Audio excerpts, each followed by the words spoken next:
So, as many of you will know, Kara and I have this personal tradition of giving each other gifts on Halloween. We basically celebrate that instead of Christmas. And, Kara is getting a tattoo this year, and I got this, a new Albion sword. That must have taken quite a bit of saving up for, but it's awesome.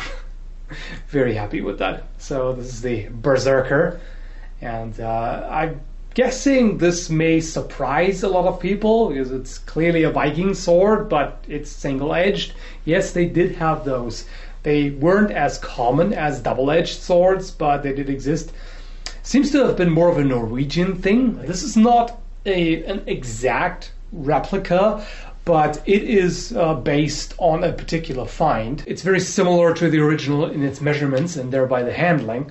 Again, not a 100% exact copy, but similar enough that it wouldn't have stood out back then. Although, well, it would have, of course, because it's a different material. The original was made of iron. This here is modern crucible steel. Far superior, of course. In the hand, it definitely feels lighter than you might expect. When looking at it, the overall shape, it may appear somewhat hefty, but in the hand, it's definitely nicely balanced. You can move it with just the wrist pretty easily, not a problem. Flows quite well. This is really a blade that just wants to cut. I mean, definitely very much cutting oriented, as you can tell by the blade shape. Pretty wide and doesn't have a very acute tip. And at the same time, it just kind of flows effortlessly. You can stop it easily and move it around. It just flows, you know. It just wants to do things on its own almost. Very nice handle, as with other Albions as well. Definitely like how that feels. The pommel shape is pretty interesting. From the front, you wouldn't expect that it looks like this in the side profile, would you? Unless you've seen this type before. And yeah, very, very impressed with this. It does have a distal taper as well. This is, of course, not the actual review because I haven't tested it yet, just more of a first impression. And I also wanted to talk a little bit about how to handle Viking swords, because there is always some degree of confusion when people pick up a Viking sword. They immediately notice when trying to swing it that if you tried it the way you would use a medieval arming sword, say, this is not going to get you very far because the pommel digs into the wrist, and that is really not how you should use this. And this is one of those cases where the shape of the sword can give you some hints about how they might have been used. Unfortunately, we don't have any actual manuals from that time. They simply weren't. They didn't have instructional material back then. The Vikings didn't write down texts. The sagas were written down later by their descendants. So we don't have any actual first-hand martial arts sources. We do have some descriptions of battles and duels in the sagas, but they always have to be taken with a grain of salt. At least there are some descriptions of fight scenes in there that I would personally consider Viking Hollywood. There are definitely some rather fantastic feats that they describe in those that don't seem very likely at all that they would have done that. But in general, it's a lot of speculation. There are Viking martial arts groups that try to reconstruct the fighting style, and they have come up with something that works in sparring and such, but the question is always, is that really exactly how they did it? We could basically only try to find out how they could have done it, because this would work. And with this kind of pommel here, that definitely puts some limitations on what you can do with it.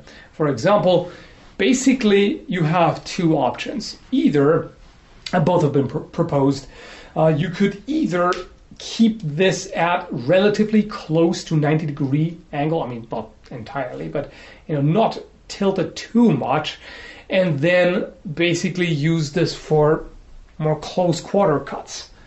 So this way you get more of a pronounced, slicing cut, push or pull cut, but you have quite significantly reduced reach. So with this method, you would basically cut kind of like this. It's a little exaggerated, but basically pulling the elbow back further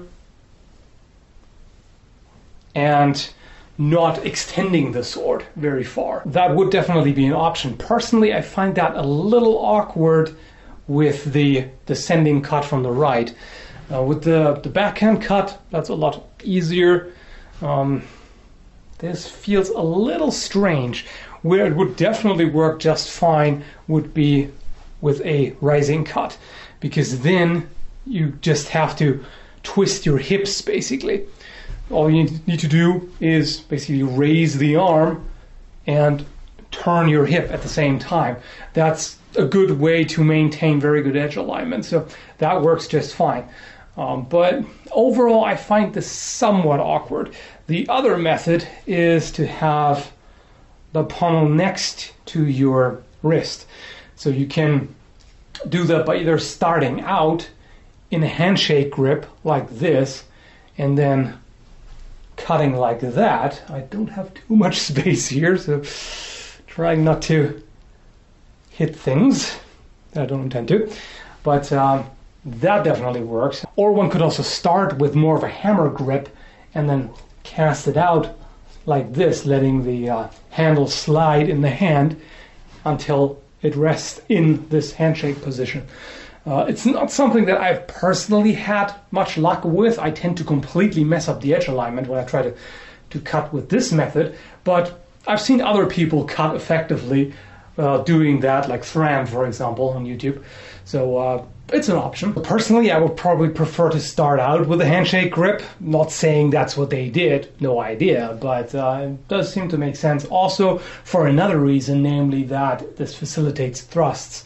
If you were to try to thrust from the hammer grip, if you want to thrust straight forward, this would be a problem. You really don't want to just bend your wrist and then thrust like this, because that makes the wrist very weak. And imagine you get a lot of force onto the wrist this way, that could lead to injury and it's less effective. So when holding it in a hammer grip, you would really have to do more of a rising thrust, more something like this, or stand a little more sideways and deliver something that is almost like a hook with a sword instead of a fist. Although the problem I see with that is if you tried it this way, that would really expose the arm. So somebody could cut to the arm as you're trying to thrust. So that could be a problem. And covering yourself with a shield, I mean, yeah, you could, but it's still going to stick out, right? Whereas if you thrust like this, you can always retain some protection from the shield. But of course, this doesn't have to mean too much either way, because well, obviously you can switch between hammer grip and handshake grip very easily and quickly. So they could have done it either way. They could have used both methods interchangeably depending on the situation, which I guess that seems the most likely. But in any case, the solution to issues with a large pommel like this is not just to say, well, this is too small, I need a longer handle. This does seem to be intentional. Like whether it's in order to encourage slicing cuts like this without flexing the wrist too much, or whether this is just how they did it, the handshake grip. You can make it work. You don't need a long handle. But in any case, it goes without saying that I'm very happy to finally have a Viking sword like this in my collection. And of course, I will test it and I will do a review video as soon as I have enough test footage, which could take a while, but you'll see it eventually. And yeah, until then, thanks for watching.